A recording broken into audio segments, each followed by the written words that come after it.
Hello out there. I'm the oldest nerd. It's time once again talking movies with Professor O.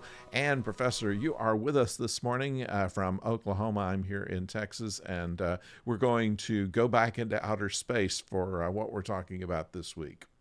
I am still here, old friend. Star Trek II: The Wrath of Khan. It is a film that is in the National Register. It's the only Star Trek film that is. And so, Whoa. as our tendency to review classic films, this is one. So we're looking forward to this. It's probably the well. Let's see. James Doohan said that this was probably the best Star Trek film ever, and I think that I agree with him. I say that there are some good movies in the series, and some of them have done better box office than this, but I don't think that any of them is really better than this one. And for a couple of things we'll talk about as we get into this.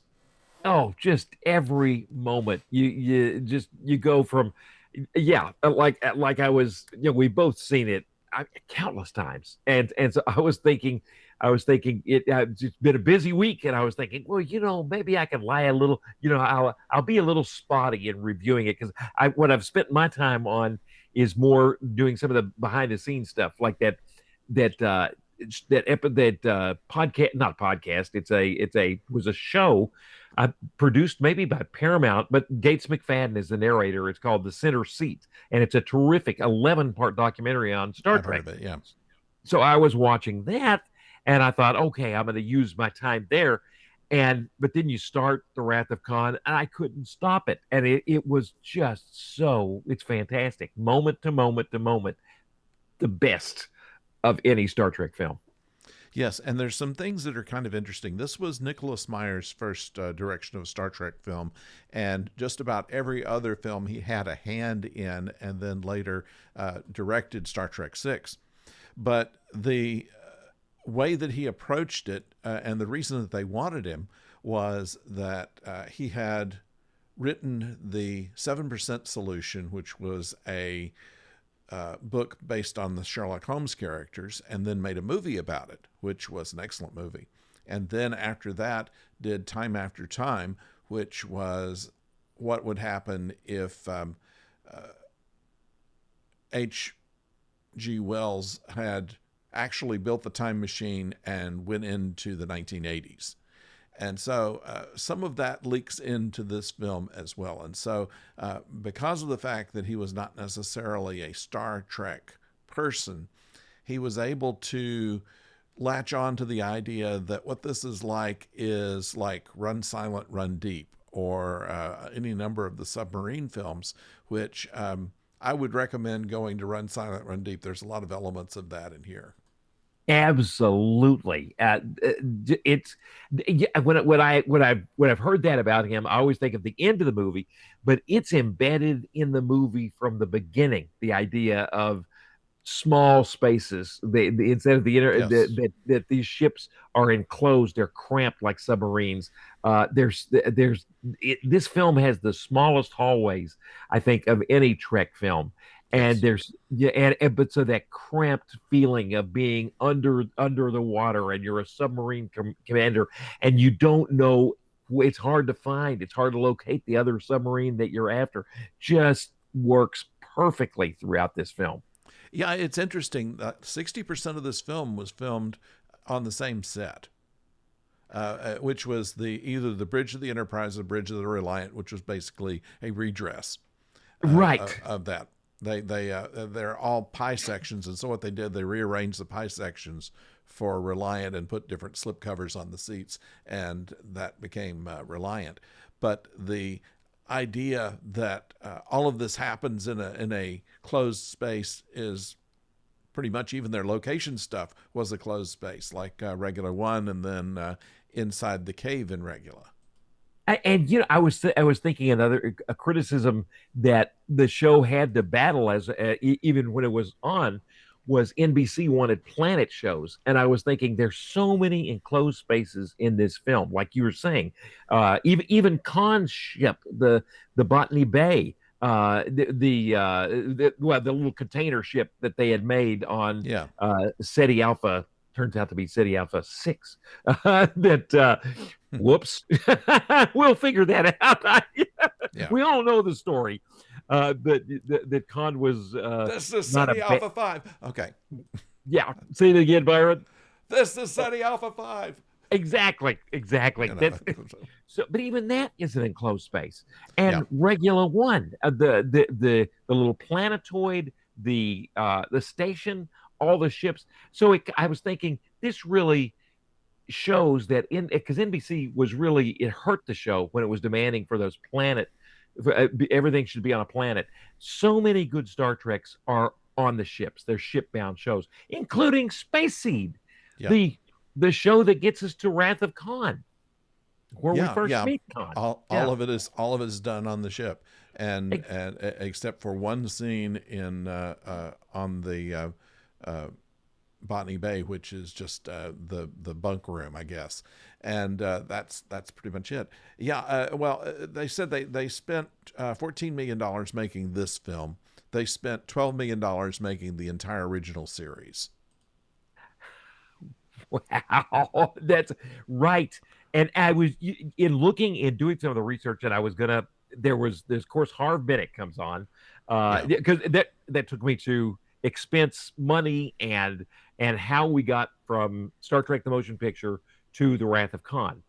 Star Trek the Motion Picture makes money, makes a lot of money. Yes, it It by does. the end of the day, after the international sales, it completely recoups recoups the expenses, and so they've got a moneymaker. But it cost a lot. It was uncomfortable doing it. Paramount was uncomfortable. Are they going to make their money back? The whole process Yeah. was like pulling eye teeth. It sounds like Yeah. working with Gene Roddenberry. Well, I So have a they just theory want about that. I don't think it was about the money at all because it made its money, as you said, it did. and while they cut this one at a much smaller budget, hoping just to make that kind of money on a smaller budget by reusing models and stock footage and things like this, they thought they could do it, and that's basically how they did. But I think that they just didn't want to work with Gene because he was against everything. If anybody came Yeah, up with an idea, Gene had absolutely not. He didn't want Savick to be created. He didn't like the idea that she was half Romulan. He didn't like the idea that she cried in the last scene. He doesn't like the increased militarism. Didn't like the uniforms. Certainly didn't want Spock to die. And there's pretty good evidence that he's the one that leaked the fact that Spock was going to die, which messed up their entire first draft of the picture. right. To use the fans as pressure to not have Yeah, Spock die. His first script apparently was for the crew to go back in time and prevent the Kennedy assassination, yeah. which is wow. And Paramount took that script and they gave him a form letter. Thank you for writing, young Gene Roddenberry. Good luck in the future. That was, which is a terrible way to treat Gene Roddenberry, but that you're exactly Well, right. you have to take into account the history that Gene Roddenberry had in Hollywood. He was the best rewrite man in town, but he could not do an original script for anything. Right. And that was the problem. He would rewrite everybody and then take credit for it half the time. And so much of the things that are credited as his scripts were things that he had rewritten from somebody else, usually DC Fontana. And then the but his original scripts, and I mean, all you have to do is look at Genesis 2, look at some of the other projects that he has done where he was the principal writer of it. He's good with dialogue. He is good with the detail, but the scenario has never been his strong point. I mean, Right. even in the original series, the whole universe was created mostly by Gene Coon.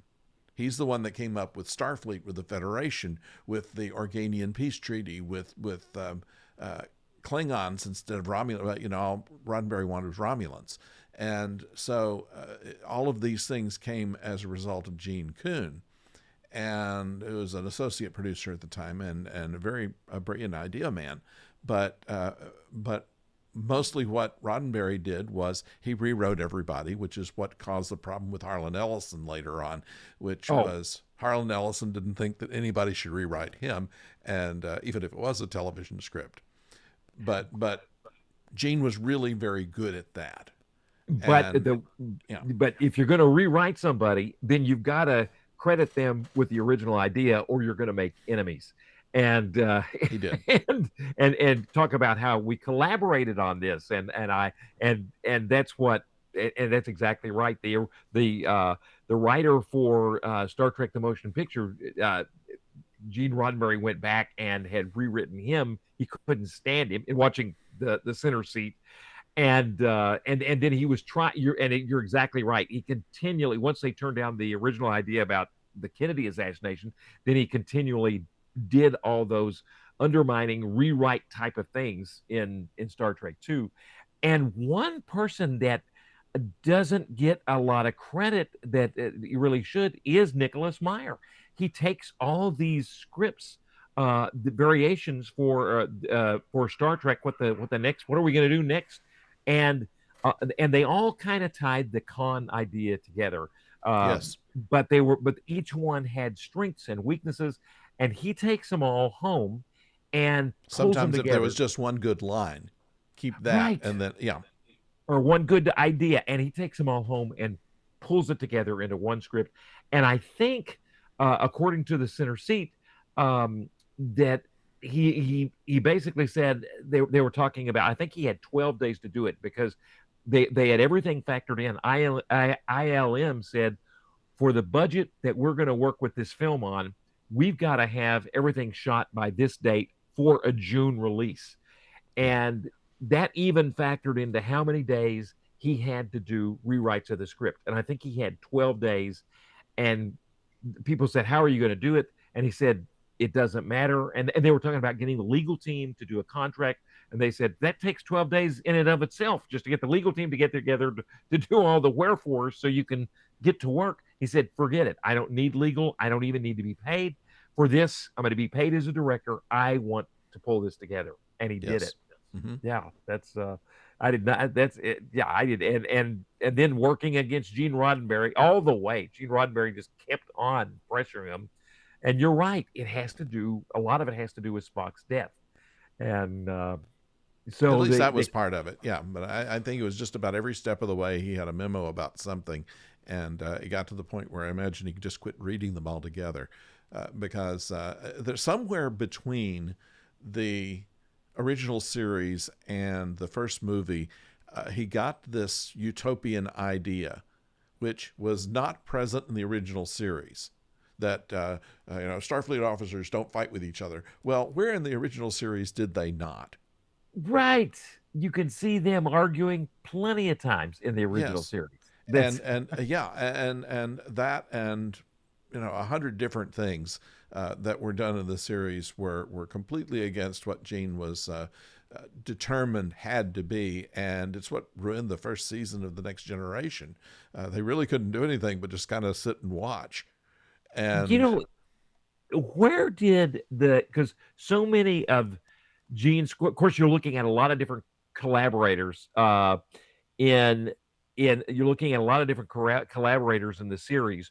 Where did the idea of, because basically talking about Gene Roddenberry, and we'll get to the movie soon, but talking about Gene right, Roddenberry, the idea that we must face God, that we must meet God, we see that a little bit in Nomad, um, yeah, uh, in a strange sort of way.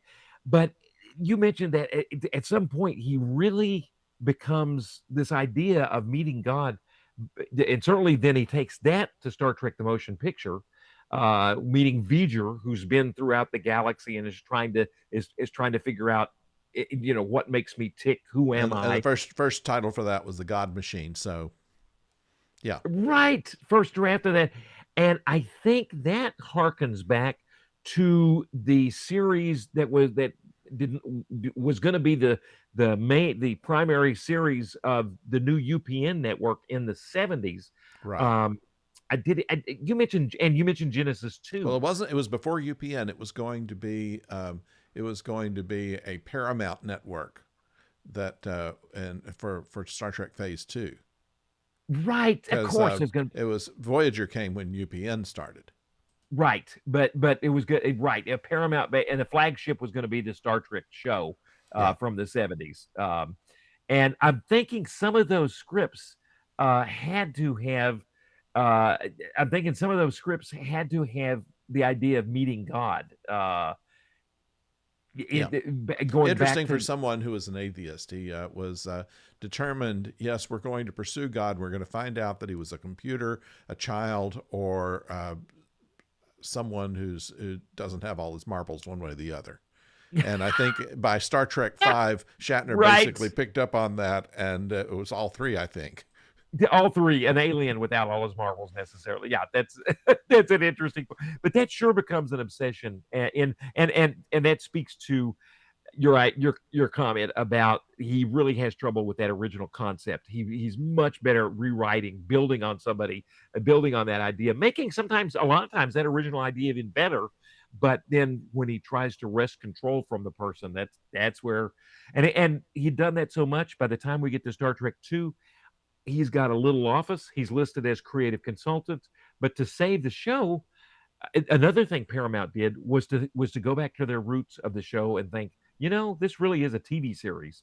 Let's do a TV series budget, and let's get a TV guy like Harv Bennett, Yeah, who had produced the $6 Million Man and the Bionic Woman, in as our primary producer. right.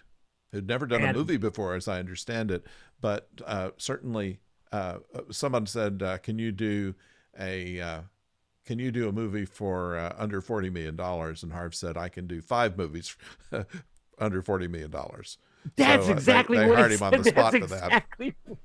And the amazing thing to me in all of this is doing the math, because you're thinking, how did ILM decide they must have taken a cut because they're Star Trek fans? Is all I can. The Well, they were ever still fairly early in their thing. They did not have, uh, ILM was kind of still just mainly the special effects department in Lucasfilm, and right, interestingly, they used them for this film for the uh, Genesis Planet simulation. And at first, mm, they were going to do regular animation, and Paramount wanted something more techy, and so they asked Lucas to use his special effects department to do this simulation, and it was the first completely computer generated part of a movie.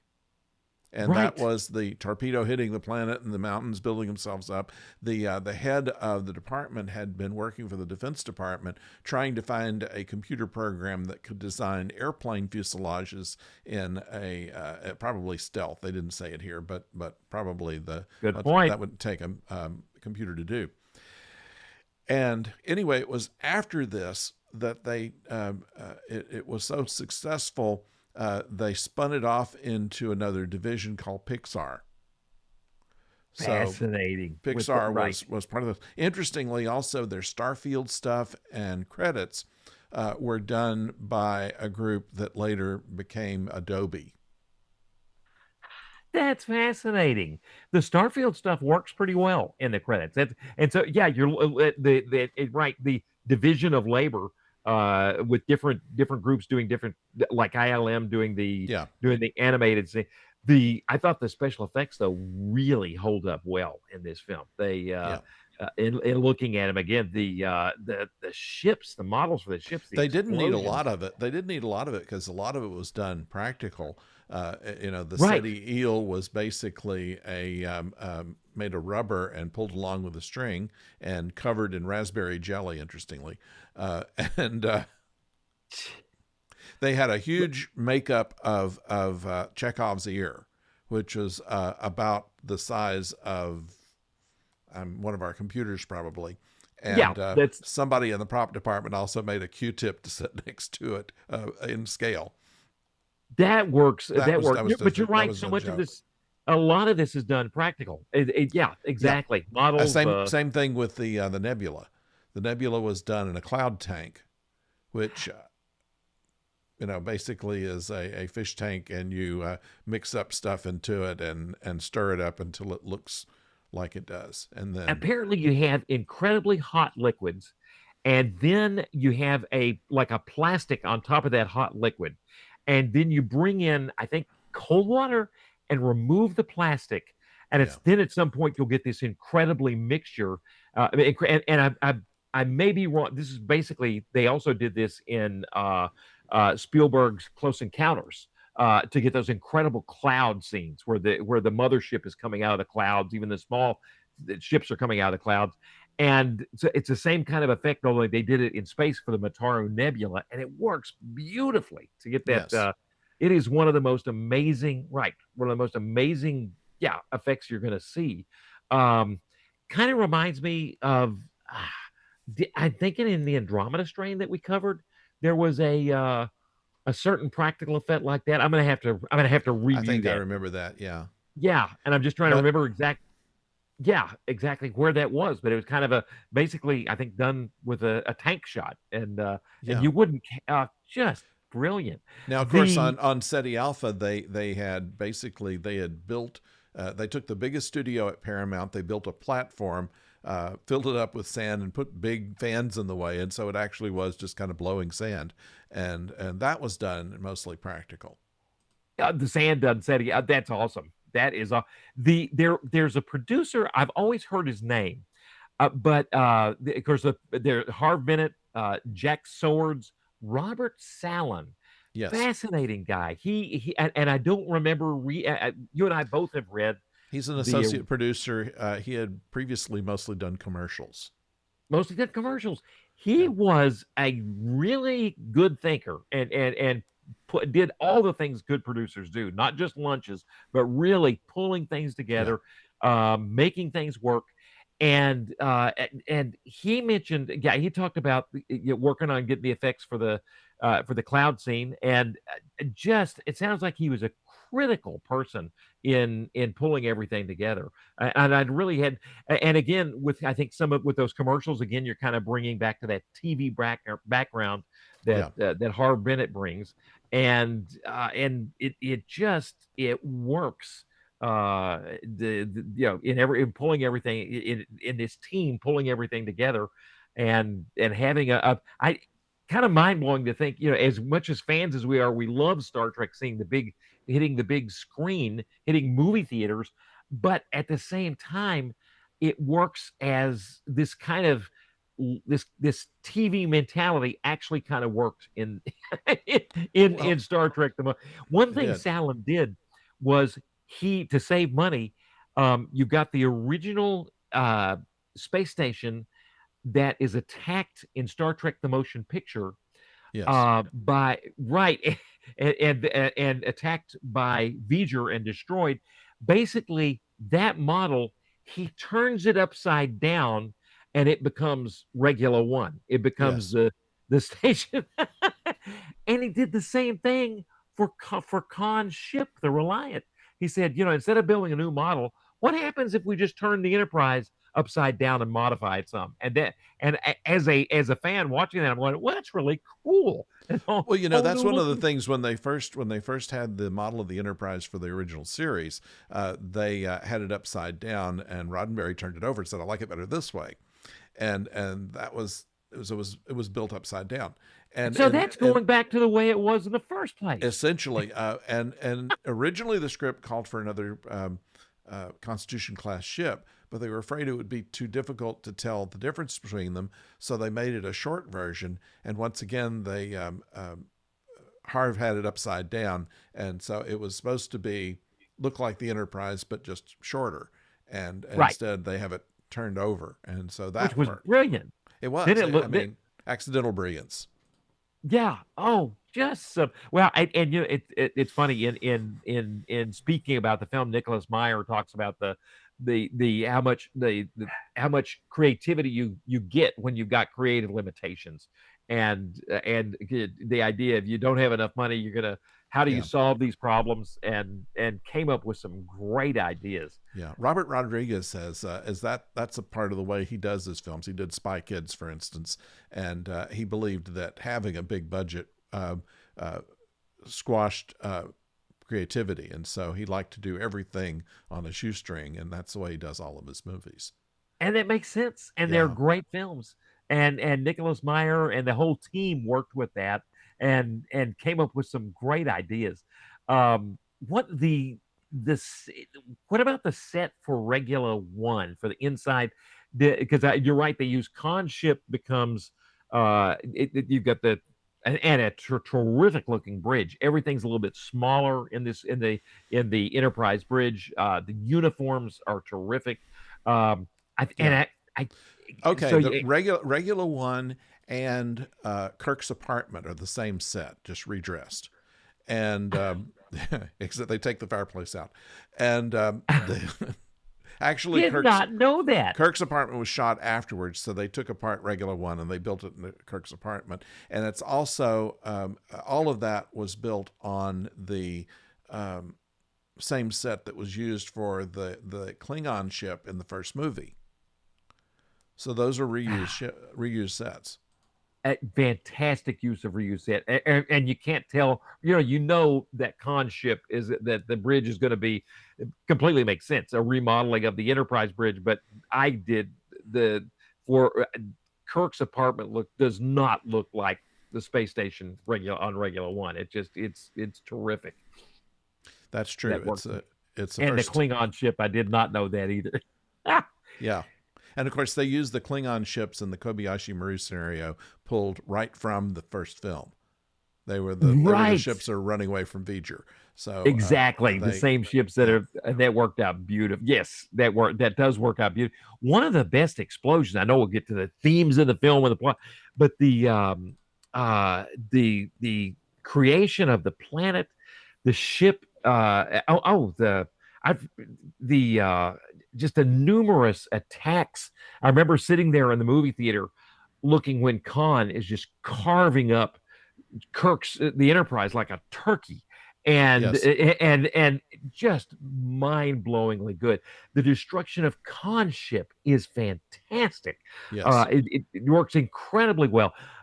Speaking of practical effects, one of the main people that did the effects put talcum powder on the top of, or no, I think he was talking about the destruction of the Enterprise in Star Trek 3, but put talcum powder on the model so you get this extra layer of yeah. smoke and debris, rubble that's coming up. But those ships, those they look fantastic. Oh And yeah. the On Reliant, they had little bits and pieces from model kits that blew out of the torpedo section. So that was how they did that. And yeah, with the Enterprise damage, they had a section of the about a 6 feet wide section that they used to actually burn, and that of course was not on the original model.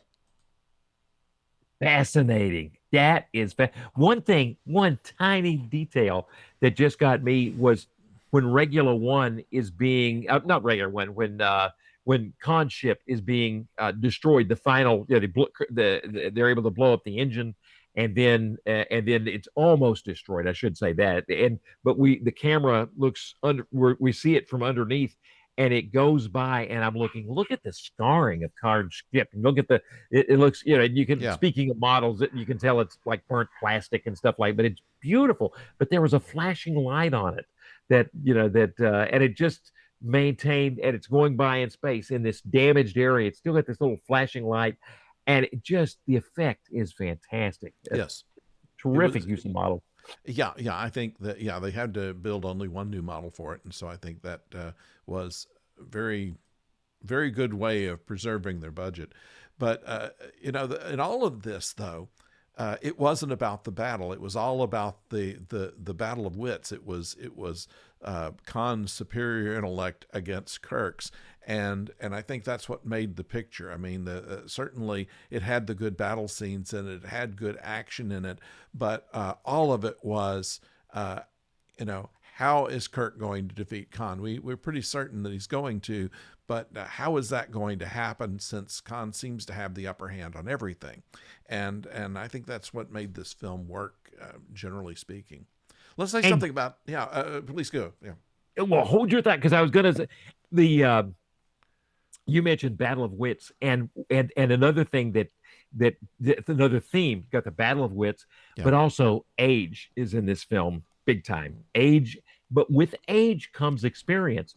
Shatner apparently did not once Nicholas Meyer in the nick of time worked, sound like he worked 16 hours a day, 18 hours a day, pulling these five scripts together into one script. Shatner, one problem. Shatner did not like it.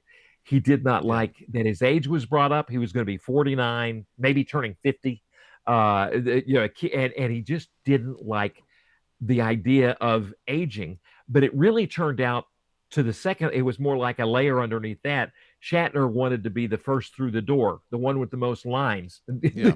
the Always. the star, which is common theme in that in Shatner. And once they were able to reassure him that he was going to be the star and first through the door, he all of a sudden he loved the script. And I think it was either Harv Bennett or but they used some good psychology on Shatner, and all of a sudden he loves the script.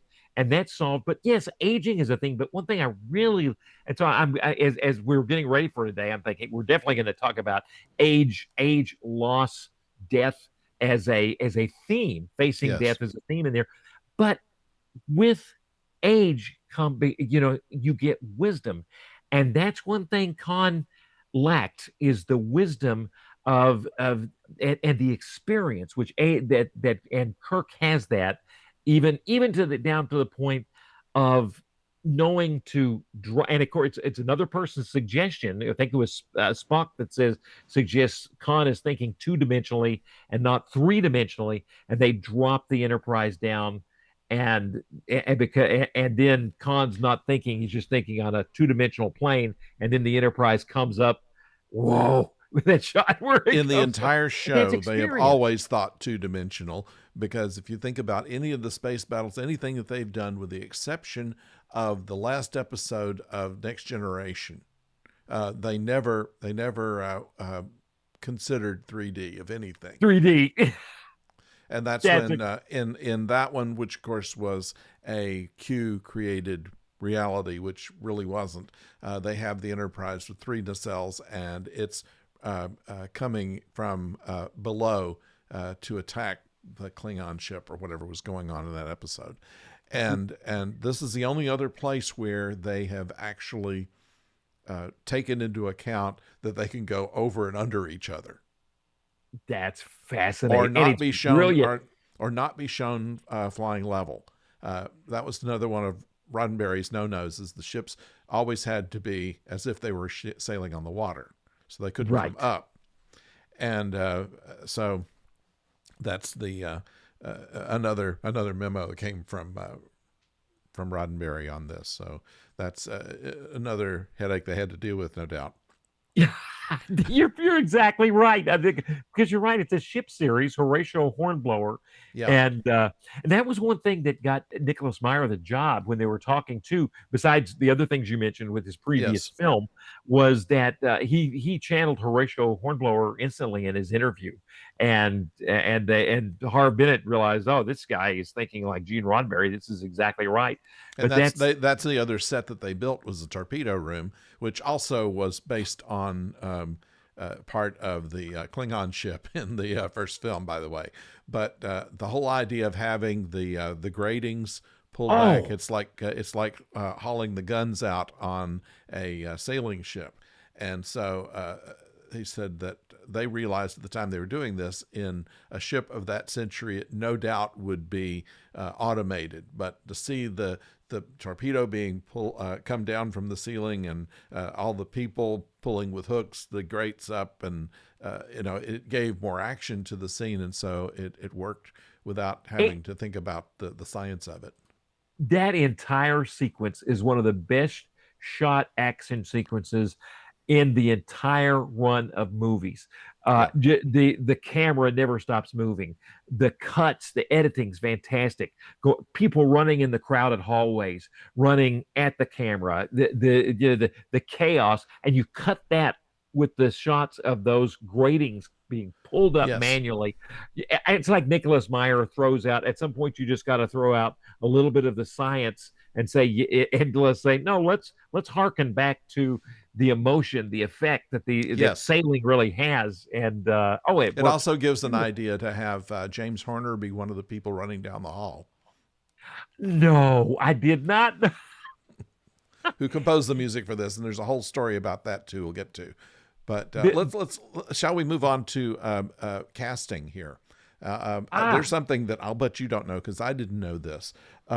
Playing without any lines, he played a cadet, Nicholas Guest.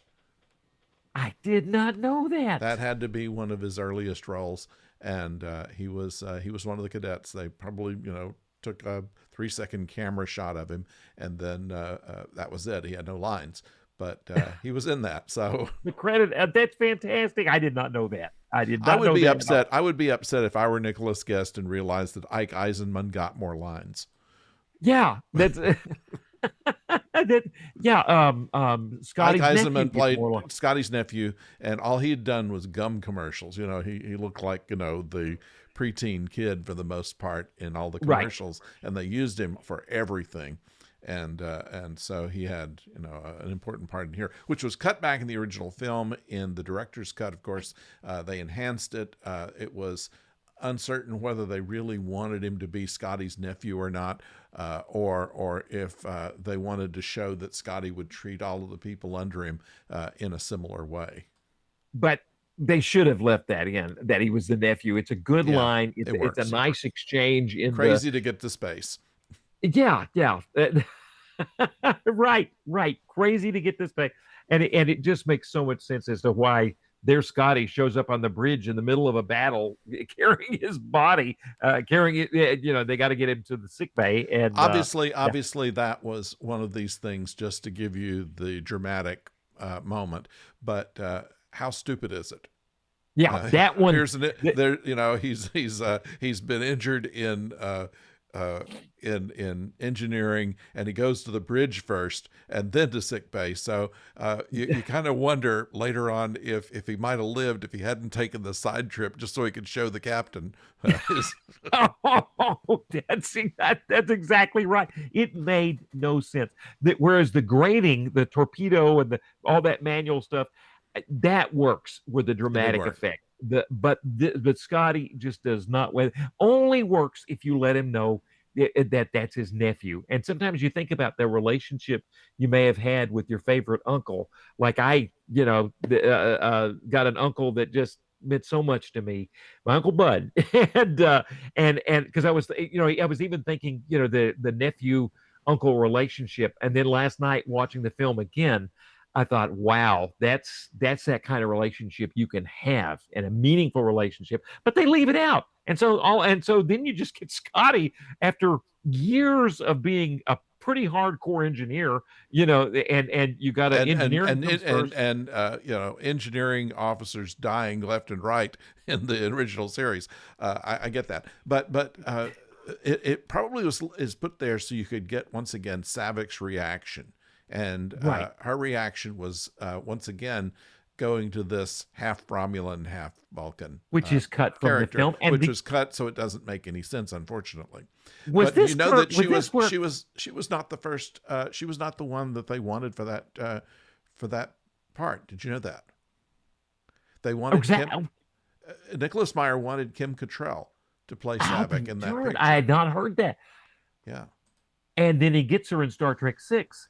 Yes. But By that time, Kirstie Alley wasn't interested in doing a second film. They wouldn't offer her enough money, and so that was the problem. They put in Robin Curtis, and when, of course, Nicholas Meyer came back in, he wanted Savick to be Kim Cattrall, and Kim Cattrall come up and says, "Well, I'm not going to play a part that's been played by 2 other people," and so they just gave her a new name, Valeris.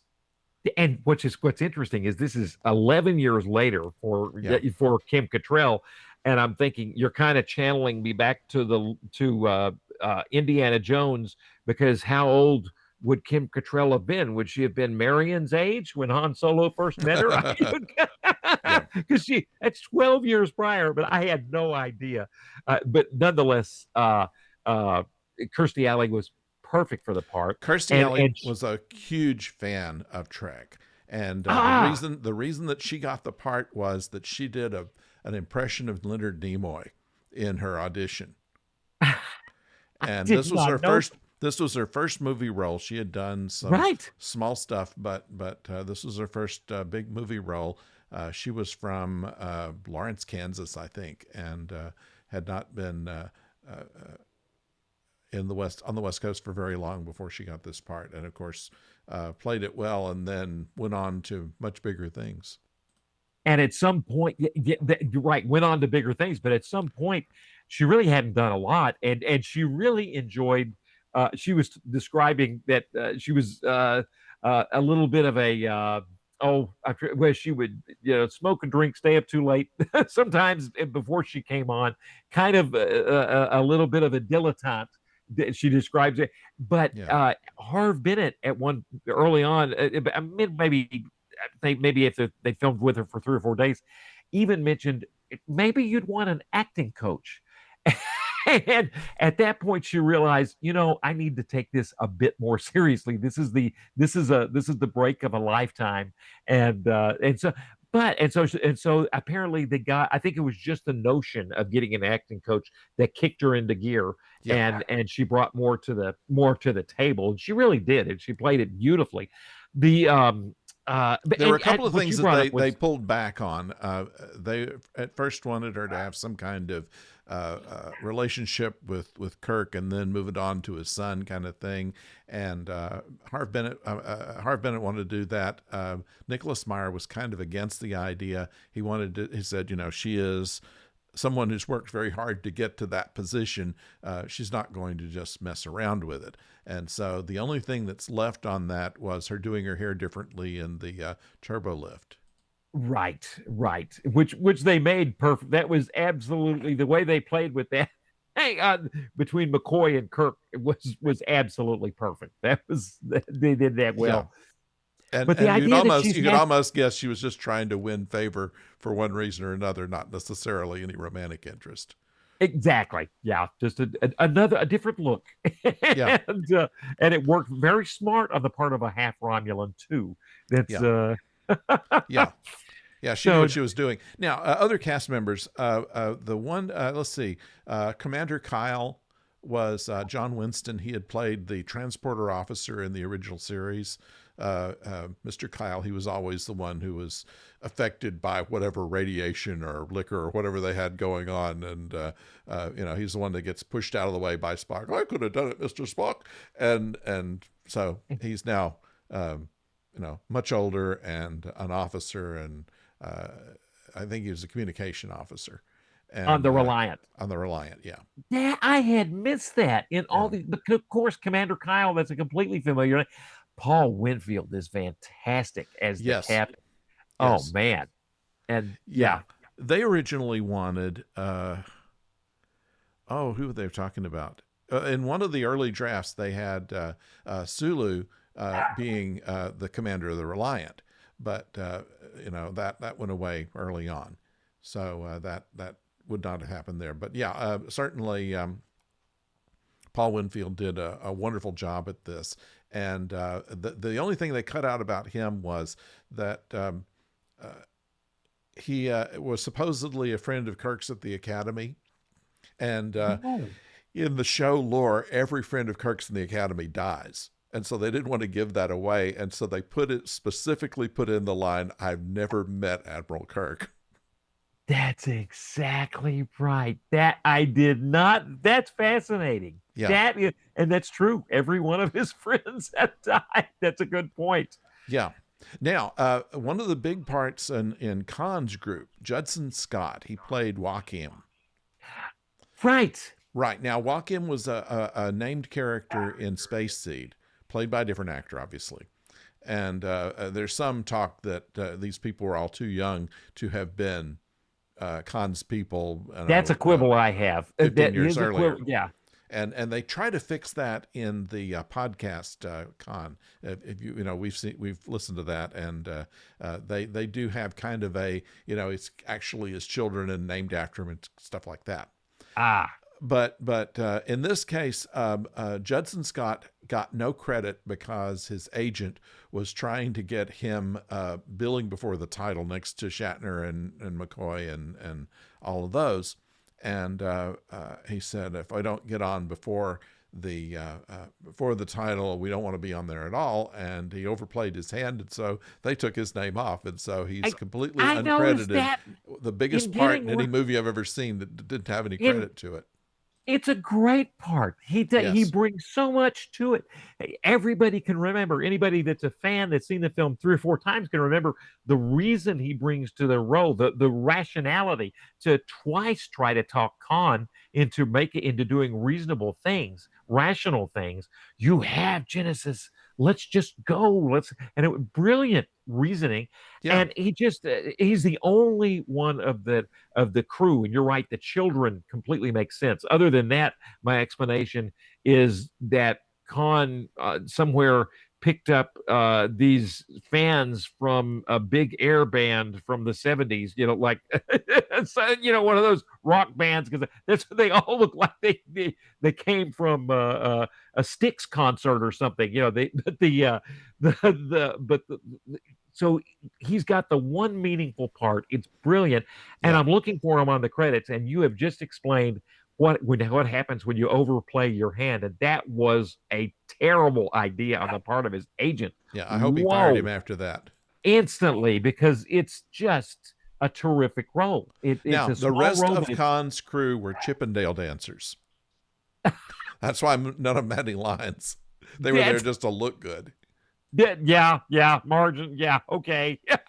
And it's kind of interesting on their wardrobe while they're on Ceti Alpha is basically things that look like they had been found in the cargo bay Makes sense. stuff. And then Right. once they get on the Reliant, they're all wearing pieces of Starfleet uniforms, including Khan Pieces of himself, Star Trek. which has, the tunic just kind of draped over his shoulders. Which another thing you mentioned too, the idea that Roddenberry did not like the militarism in it's funny, anytime Star Trek goes to the true military roots, like when anytime the Next Yeah. Generation does that too. It always becomes one of their best shows. And in this case, was it The Prisoner of Zenda that I think that Nicholas Meyer looked at the uniforms, some of the Yeah. outfits that they had there, and that inspires this new uniform, which is fantastic. And another thing I thought of was Scotty bringing up his nephew to the bridge. How else is Kirk going to get blood on his sleeve? Blood on his Yeah. collar that he keeps for the whole movie. Other Yeah. than, It but moves the around a uniforms little are, bit, but that's a different thing. yeah. The other, and the one of the best Next Generation episodes is when they become a ship of war. When Yeah. and when a previous Yesterday's incarnation. Enterprise. Yeah. Right. And all of a sudden the lighting's different. And there's something about, not that that I'm trying to say it should be overly militaristic, but there's something about that when the show goes to that level, those are some of the best episodes you're going to get.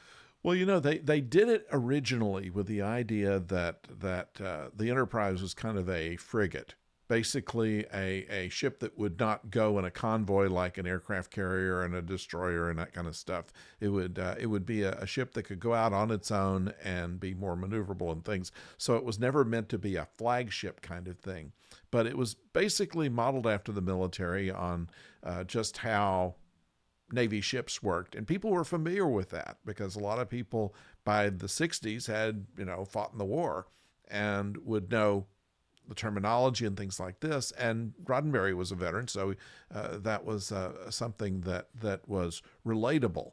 And I Right. think that's what happens. I mean, we've seen enough war movies, so you can put it in science fiction and it all fits. Right. And so it doesn't take it too far out of our collective consciousness, if you will. And so I think that's the reason that the more militaristic episodes appeal to us more, is because it's more familiar, really. Whereas uh, just a bunch of people running around on the ship is not. I mean, a lot of people criticize Next Generation for looking too much like a cruise ship. Yeah, exactly. And even cinematically, the lighting is so much better when you add in the a little bit more film noir, low key type of lighting. Yes. And when you become a more of a military vessel, and Wrath of Khan does that. Yesterday's Enterprise does that. Yeah, and of course, yeah, the part of the next gen the flat lighting, I was never that much of a fan of it. I love the Yeah. show, but yeah, But it was basically to save time. Even though they had like $1 million an episode to do Next Generation, that still had some limitations to it, and so they didn't want to take too much time lighting sets, and so everything was lit flat. good And point. unfortunately, it does not give the. I mean, we were talking about Casablanca, and I mean everything in Casablanca was about lighting, and it set Right. the mood for everything, and so you had this.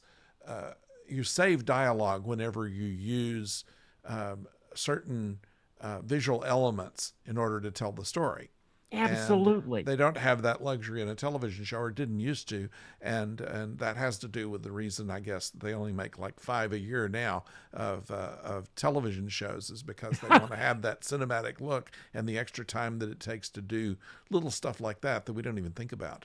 Those Yeah, of all us our series. who are not film teachers like you. And Ed like you too. Well, You know your stuff. Uh, but that's such a good point about lighting. How with lighting, what you can show and not have to say. And in TV, you don't have that luxury. You're gonna say it. It's cheaper in some respects, just to have these lines, and also you got to fill up 24 episodes. There's all sorts of reasons for that extra dialogue. Another the interesting point you brought up too is a series now for us is 10 episodes long. Typical series like Star Trek, all the latest series starting with Discovery, yeah. they're around 10 episodes long. But yeah, in the time frame you can do some of that better lighting. But it was so good that the movies could do that, and when they do that in the movies, it brought out so much. And it kind of speaks makes me think it also speaks to the theme of the film. Definitely, we have more of a militaristic theme, but the the idea of aging and loss, um, that comes up in Kirk's apartment, which is a good point that you bring up. Yes. You think that's a whole nother way of It lighting. was full of antiques, including Yes. an old Commodore PET computer in the background. It was the first time in a Star No. Trek picture that they showed an actual mouse, a computer mouse. Was with So that they PET brought in computer an in the old back. comic. That is incredible that Kirk had that in his its antique collection, and the and the lighting even seems to change almost in that scene when you think about it. We first see, I think we first see, feels like when Spock gives Kirk the book, A Tale of Two Cities. Is that outside his apartment? I'm trying, or is No, that on that's back at shoot, the Academy. That's the Academy. Okay, Yeah, that's correct. That's outside the exactly simulator right. room. So it's when McCoy goes to see Kirk with the Romulan ale Right. as his birthday present. When really we see that apartment, it almost feels like, and their discussion, which is a fantastic discussion. Getting into themes of aging, gives him the glasses. McCoy is just flat out. Why are we treating your birthday like a funeral? Yeah. Uh, all of those aging things. It feels like the light is kind of a little bit. It's almost like it feels like it could have been. Here we are in you're thinking as the day ends, getting toward sunset. It feels like it could have been maybe 6 o'clock, 5:36. But as we getting to the point where we're really losing the light, now we're looking at the fire, and McCoy and Kirk sit beside each other. It almost feels like that the apartment visibly gets darker as the scene moves on, Yeah. and Kirk is having to confront, what have I done with my life? what decisions have I made so that I'm really not living up to my potential and being who I should be. And on top of that, I'm aging, and the Yeah. amount of time you have to be find that true person of who he is is going by. Just a terrific scene. Yeah, And interestingly, his midlife crisis happened at about 52 by the assumed age of the character for the year that right. they gave, and he is. I remember 52, don't you? I didn't I feel old yes. then. I totally yeah. I was that's funny, and I was remembering. I was adding that on to how old Kirk would be in Star Trek Six, and which would be around 64 or so. Yeah, But yeah, yeah, and I can remember that too. yes. Interesting little trivia here is that the view from Kirk's apartment is from the Towering Inferno. That they used the same No, backdrop there, and they I, added a few elements in the foreground to make it, that had some blinky lights on it and things like that to make it look more futuristic. But if from that point of view, he would be at 655 Market Street in San Francisco on the 135th floor. So that makes sense. there's something we can answer in a con somewhere. And That and hopefully, that's really good channeling of thinking of San Francisco. It's all so much of that he would be living in as an admiral, would be living in San Francisco at a very high place. Somebody had a brainstorm and thought, "Woo, Towering Inferno, that's brilliant. That really does work well." And you get that. I guess that backdrop must have been laying around still. yeah, they they all are. Yeah, they all are. That's And I didn't realize Paramount made the Towering Inferno, it's but funny that's on a kind of different. but that was a oh, never mind about that. Something else we should point out that both Shatner was doing working for Aaron Spelling at that time, along and so was Ricardo Montalban. Montalban was still No, doing Fantasy Island, right? and Shatner was doing T.J. Hooker. And that's the Mm. reason they weren't ever seen at the same time, is because their shooting schedules for the shows that they were doing at the same time the movie was filming, they couldn't be at the same place at the same time, and so all of their shots were all months apart when they were talking to each That other. is fascinating. And we all know how films are made, TV shows are Yeah. made. You constantly, even when actors appear to be in the same room, you could shoot and you can, and you in your mind's eye, you're going, they're in the same room, and and sometimes they are in the same Hmm. room, but a lot of times they're not in the same room, even though the action is set in one room, one particular continuous room, but you can through using a person like a kind of a body double, not the face but from behind, for getting over the shoulder shots, you can have somebody standing in wearing the same clothes as Kirk would have been or somebody would have been, and we look at the other person's face and we are convinced as viewers that these actors are in the same room. Yes. And the funny thing is, Rarely so are. we know we can do. Raymond Burr is never in the original Godzilla, but they did a fantastic job of using of making it feel like that he's in Japan when that film is being shot. Yeah. But here you've got Kirk and Khan are never in the same room. They're in separate ships. But the intensity between them works completely so that as a viewer feel like they are talking to each other. I feel like they're reacting off each other's lines. And of course they're not. But I did not realize that they were separated that far apart, that the shooting schedules had kept it to where they were completely months apart in their shooting, even shooting their parts. The actors did have lunch together about 2 or 3 weeks before they began shooting, and got to know what each other's character was going to be like, and so we're able to figure out just how one would react to the other. So that was a productive meeting that they had there, but they just never saw each other once filming started. That is super important. One thing about Harv Bennett, he was not a Star Trek fan. He watched every single show. Could have been, in the '82, he could have watched him on 16 millimeter, or it could have watched them on early VHS, really early VHS. Actually, talking 81 when Harv UMATIC Bennett is, probably, yeah. yeah, familiarizing himself. But one thing he did was, when you're talking about the script, I was thinking about different characters. The character of McCoy always has, when McCoy sees V'ger, McCoy goes, "What are we doing? We can create life and death at the same time. This is horrible." And that channels McCoy, who he was, just beautifully. That Yeah. is, just for them to, you're looking for kind of relative newbies that are producing this thing, but they got the characters exactly right. And Yeah. yeah, I love seeing McCoy do that. According to myth, the earth was created in 6 days. Now, here comes Genesis. We can create one in 6 minutes. And Exactly. yeah. And Apparently, as a, that scene went on longer, and they cut out a great deal.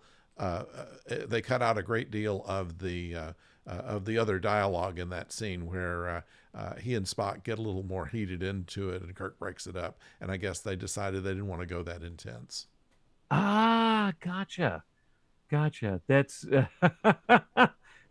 fascinating. I did not know that they had gotten into, and there's another one of your arguments where McCoy is getting really animated, and really your passions will get the best of you, Doctor. Yeah, Yeah, constant theme. Uh some conflict will there. be your Just undoing. Yeah. be your That's pretty much undoing. it. They got that absolutely. So you're looking at this. The crew knows each other well. They feel like there's a sense of aging, and one thing that's interesting. I found an interesting article. I was channeling a former colleague of ours, Dr. Roth, Ah, who yes, one of his early articles when he was working on getting tenure at our university, he writes a one of the early articles, academic articles on Wrath of Khan. And yes, it is cited everywhere. If you look at some academic writing on you're channeling Star Trek, especially anything early movies, Wrath of Khan, you will find Lane Roth, scholar Lane Roth, da da da da da, and what he said. And one thing that Dr. Roth was channeling was the idea of, when it comes, we've got aging, but it leads to death, but also to the idea of rebirth. And he sees that in this film all over the place. And he also channels the hero's journey. We've talked about that in our podcast. yes. And in this case, the idea that part of the hero's journey, it's always departure, initiation, and return. And in the departure phase, our heroes always resist the call.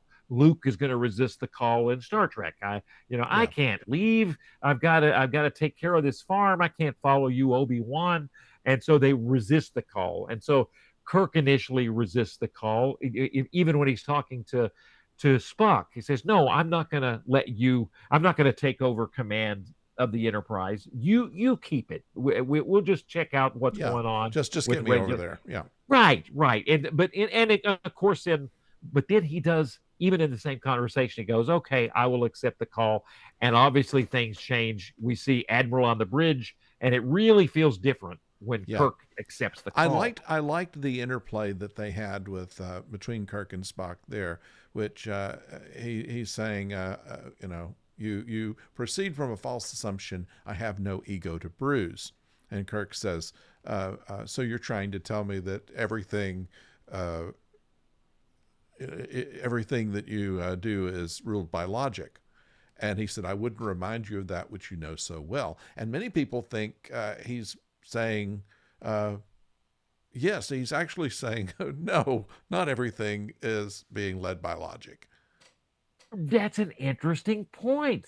That not everything, which is the beautiful follow up, and I'm making sure I'm following you here, but I feels like the beautiful follow up from Star Trek: The Motion Picture, of where you're looking at what did we get out of that long film, which I do like, but Yeah. still the most important thing is Spock's character growth, his arc, and Yes. that he accepts that the col I cannot he doesn't do the Kolinar. Yeah. Pure logic is not the end all to be all.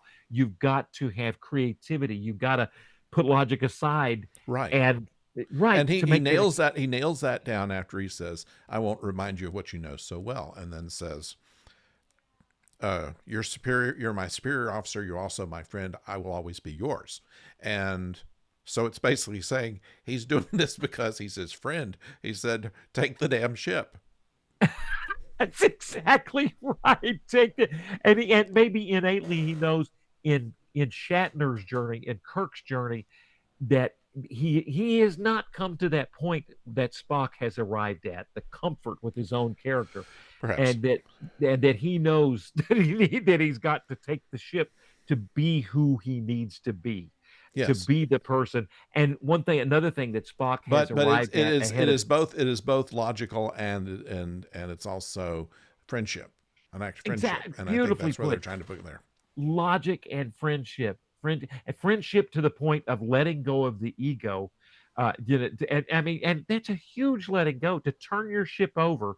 But of course, and to do that, you've got to let go of the ego. And that's one thing that Kirk needs to learn on his journey as we get older, to let go of that ego. I'm not sure if Kirk fully ever let go of that ego, but it's No, but he does. Excuse me. He does in the last line of the picture, in which he quotes the Tale of Two Cities, the end, a far better place I go than I've ever known, a far better thing that I do than I've ever done, which is, Savick says that poetry, and he says, no, it was something Spock was trying to tell me on his birthday. right. That's So, exact. that is, the idea there is that you do have to um, sacrifice yourself, um, for the. It's not so much sacrificing yourself for the greater good, but it's also coming to terms with uh, what you are, who you are, and what you have to do. Which is part of the hero's journey as we go through Yes, these stages. yes, Absolutely part of the hero. And a big part of that, to get there, going back to the kind of middle of the journey. That's one thing that Dr. Roth was pointing out, to so many different things. You go to the genesis, the idea of life yeah, from death. You go to a dead place, the Genesis planet, inside the planet, and we think it's going to be complete death, and yet in the belly of the whale, which is the idea, you go into our hero goes into the belly of the whale and emerges alive. They think they're going to be living the rest of their life. Well, we're stuck in this planet, inside this planetoid, but at least there's food, and it's beautiful down here, with yeah, some source of light illuminating and new species coming up. But then actual true life, instead of having to live there all the rest of your life. I don't know how you make chicken fried steak down there, but which I would miss. But the other part is the fact that he had tricked he and Spock had tricked them all, and if and in code, and basically yeah. he knew, he didn't Hours would tell seem like anybody. days. Yeah, Yeah, and right, and all of a sudden they're back, and he knows the Enterprise is right there. They can beam up to the Enterprise, which in its own way is life from death, new life. And another thing you mentioned too, super point, is the idea there is the idea of sacrifice. Spock absolutely makes that sacrifice. And that's where I first came across Dr. Roth. I was looking at one professor uses this film to teach Milton, Paradise Lost, which yes, I've never read, but I know that's going to be some tough slogging. And so as yes. an English professor, he's going, this is tough. So what he does is he uses Space Seed and this film to teach Milton.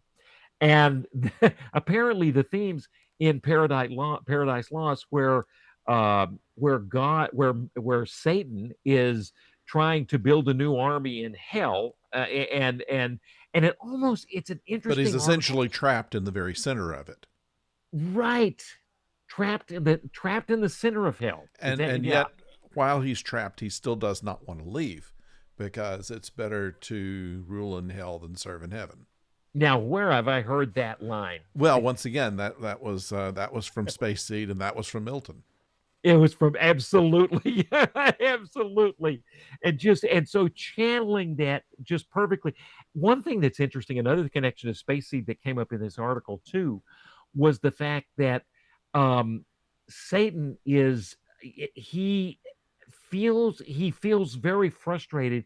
He feels you have made me as an angel, almost with this ambition that comes from a creation that's got a lot of power and intellect, and so naturally this creation is going to have ambition, and he's frustrated with God that then I have all this ambition. I feel I'm almost that Satan feels he's almost a perfect being, but yet here I am cast away, and it's my ambition that did me in. And the writer makes a really interesting comparison to to to the original. He takes it back to the original Space Seed, where you've got Khan, who has this superior intellect, and but along with that intellect comes ambition, and yet and we as humans always kind of struggle with that. There's a part of us that admires somebody who's in that situation. Not that you necessarily are thinking of Satan in that way, but definitely with Khan. And there's that wonderful conversation in Space Seed where Scotty is talking about taking, of all these genetically engineered superior intellect tyrants that had ruled the earth in the genetics wars, that Khan was the best one, and the Khan was the one who Yes. somehow had maybe prey And like of course, art. Spock is mystified by this whole thing. Why are you Can't admiring this believe it. person? But Yeah, but it's human nature. We always like the villain the best, and and we're right, they have the best lines. and, But and, and the to find interesting the thing villain. is that the Yeah. Khan that we saw in Space Seed and the Khan that we saw in Oh, this show was not completely different, but certainly more enraged, and they really did not um, anchor that real well in this I case. I I mean, it was miss the enough, con but from Space Seed. I wish they could have fleshed that out a and little that's bit and more. that's what they did in the podcast Con, Yes. and they did indicate that it was not only the fact that his wife had died, but also that he had lost his daughter. And I'm giving it away if you haven't heard the podcast. That's okay. It's a great podcast on done, and Tim Ross is part of that, correct? Yes, Tim Russ. Right. Yeah, he plays. Basically, the plot of that is where the Excelsior, under Sulu's command, where Tuvok is serving as an ensign, is accompanying a historian down to the planet to learn more about what Khan was. And it gets more complicated after that, but yeah. So George Brand new Takei podcast. and yeah, it is. It's only been out a few months, and George Takei and Tim Russ are in it, and also the person that plays Khan is actually of Indian uh, ancestry. So at least there's that. That's He was fantastic. also in Lost. I can't think of his Ah, name right now, but right. very good actor. That's Anyway, fantastic. a couple of things that we need to do because we're running over time, but there are a couple of things that I wanted to point out that this is the first time that they have ever identified Star Trek as being in the 23rd century. Right. They never say exactly in the series because Roddenberry wanted it to be kind of vague. It could be anywhere from the 22nd to the 25th century, as far as he was concerned. And Ah, the motion picture they really didn't say when, and then in this picture they said 23rd century, and that's where they've started counting it and through the Next Generation and even into all of the other shows. They've used that as a point to show uh, exactly what year it would be in our way of measuring years. So that's kind of interesting there. I wonder if that had any interplay with when Babylon 5 is set, because Babylon 5 is set within five, and I did not know that this is the first time they pegged down an actual reference year that we can identify with. And so Babylon 5 is roughly within 5 years of classic Trek. And it makes me wonder if there was any connection there in the timing of Babylon 5. But have It's yeah, it's because Nicholas Meyer was a consultant to that and wrote with Michael J. Straczynski many of the episodes, and he wanted it to be the anti Star Trek, and wasn't as challenged in his ideas as he was from Roddenberry. Likes Right, Straczynski a whole lot better, and so he served as a consultant through the whole series. right, right. That's fascinating. That is, you need the new blood sometimes. That's Sometimes. what else have you got? What else? They were the first to use a 2500 frame per second camera when they Oh, showed the explosion of the Reliant. The explosion took 1 second, and doing it 2,500 frames, they were able to take 104 seconds on screen to show the ship blow up. And so that was kind of a nice thing no there. wonder it looks so good. That's Yeah, that's a terrific explosion, and that it almost makes you wonder if they have to use a NASA camera because when the film is running that fast through a camera, literally film strip on strips. We don't think about film anymore being on a strip, yeah, and it's celluloid on a strip going that fast sometimes with those NASA cameras because they would use cameras like that to get those the yeah. beautiful slow motion of the Saturn V rockets taking off. But sometimes the film would shred in the camera because it's running through it so fast. But that is fascinating. That's and Yeah, that they really didn't have to do much. What do you matting and things like that with it. They shot it at the Cow Palace in San Francisco. They covered the ceiling with black plastic, and uh, and they had the camera on the ground shooting straight up. And wow. so they blew it up. And things coming down toward the camera, so it would all, So it all yeah. yeah give you So that 3D effect. much of that was practical, so they didn't have to really run it back through the camera very much on that. Oh, that and that shot of after the Reliant explodes and then Genesis is born, being formed out of the nebula, and the Enterprise is finally hit the nominal warp one speed to take it away from the explosion, and you've got those rings. That just is incredible. Those rings tying back into our themes. It's like a unification idea, the mandala of you constantly see those rings, which is a Jungian concept, which takes you back a little bit. One more thing we left off with the hero's journey is the boon at the end of the journey. What do we get? And I think it's and one thing that Campbell talks about is this apotheosis moment where we're really seeing um, all these opposites coming into play. Death and life come together. Uh, the concept of man and woman come together. All of Yes. these things are coming together to form this completely new concept. And out of this new concept, the character gets a sense of enlightenment. And sometimes in films, we really don't see that apotheosis moment, this kind of dawning on moment. You see it in the Matrix when Neo actually goes inside the agent to fight the agent. That's kind of an apotheosis moment, and Neo comes from that with a new sense of enlightenment. But I think what you put it that last line of Kirk's reflects the enlightenment, and of course another apotheosis moment is when Spock goes to save the ship, and we're seeing Spock give his life, that ultimate sacrifice, and the enlightenment that comes from that, and it all goes into that line that you Yeah. mentioned. And Now, when Kirk comes into engineering at the beginning, they swapped over, and it was an agreement between James Doohan and DeForest Kelley that they would say each other's lines because it, Kelly said that if he had said he's dead already, it would get a laugh because McCoy is always saying he's dead, Jim. oh, that's So funny. they switched it, and so that's the reason that McCoy says it'll flood the whole compartment, and Scotty says he's dead already.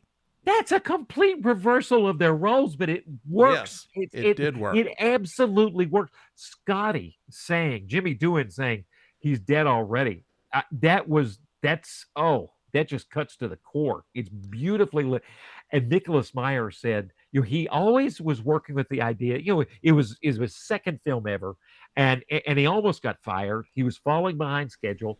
He was the man for the job, but he still, there was a lot of battles. But they're filming this scene, the Spock death scene, and he had learned Trek, but by then, but he said, I really didn't fully understand what this franchise meant until I looked around and the cinematographer is crying. The second, the second, the first assistant director is crying. The grip is crying. The property Yes. master is crying. Everybody's crying in this scene. And then Nicholas Meyer realized, oh, wow, this franchise really hits, it means a lot. Well, we were yelling along with McCoy and Scotty to say, "Spock, don't go in there," and Oh yeah. yeah, so that was certainly there. No. Yeah. Now, what's interesting was the chamber was pretty, it was airtight practically, and they had to pump air in there in order to film in there and stop the compressor because it made a lot of noise while they're shooting the scenes. So also they wanted when he took the top off of whatever it was. Uh, that it was to cause his face to go all bloody, and they were going to have green blood, and Nimoy wouldn't do that, and Ah, so they went with just kind of the radiation burned face instead. partial. Yeah, that would have been Yeah, too much with the. Yeah, you don't need probably to turn would. it. It's horrific enough the way it's played, and They and had enough any. horrific elements in there. I don't think we mentioned here that the SETI eel was made out of stretchy rubber, and they covered it with raspberry jelly to make it look real slimy. And of course, it was just pulled along by a string. And With the, yeah, yeah, the that goes in the ear you're talking about. yeah, Yeah, yeah, yeah, the that's SETI eel, yeah. and any Trek fan knows, speaking of the final scene, that Clinton and I would, when we were saying goodbye to each other, one of our coworkers for Lamar, we would always, he would find a way to put his hand behind glass. And when you do this and put it behind glass, oh, and you can do it. Here's the glass here. It just it really takes on another level as a Star Trek fan when you find, and you're going, oh my goodness, and it just really hits hard It whenever does. you It really does. find It some really glass. does. And yet, the only person that actually screams in this is Chekhov. When the thing goes in his ear, he screams, and he also screamed when he got hit by the blowing up console in the first film. And so Walter Koenig said that the name of this should have been Star Trek Two. Let's see, Chekhov screams again. Chekhov screams again, and that's what an interesting point you have, because he's also got that same kind of reaction of trying to recover on the bridge when he comes back to his post in this film. It kind of has that same feeling of after he had been, yeah, after had been healed, in V'ger, in the motion picture, and Uhura kind of looks at him in the same way. I wish Uhura had more important lines. In the Sulu's line got cut. Uhura has some impactful lines, but bringing Savick in kind of took away from some of the. It really did. She didn't really have any good lines until Star Trek Four, where she Right. plays with Mister Excitement, and that was a good scene for her. Oh, It's the only real good scene she's ever had in the film series, unfortunately, and in the regular series for that matter. yeah. Unless you like the fact that she sang in the first season. But there was another thing. They were going to call the film "The Undiscovered Country." That was what Nicholas Meyer wanted to call it, and he got his way by Star Trek Six. But it would have probably been more fitting here because the Shakespearean reference to it is "Death is the undiscovered country," and that was kind of a clue that Spock dies in it. And I think that's why the Paramount went against it. Oh, well, they dropped that. And then it becomes, and so then Nicholas Meyer keeps that for when he directs Six, which was perfect. Yeah, The absolutely perfect thematically for that film. And is there? Star Trek Five, the one that the and I this don't is remember that film. Star Trek Five.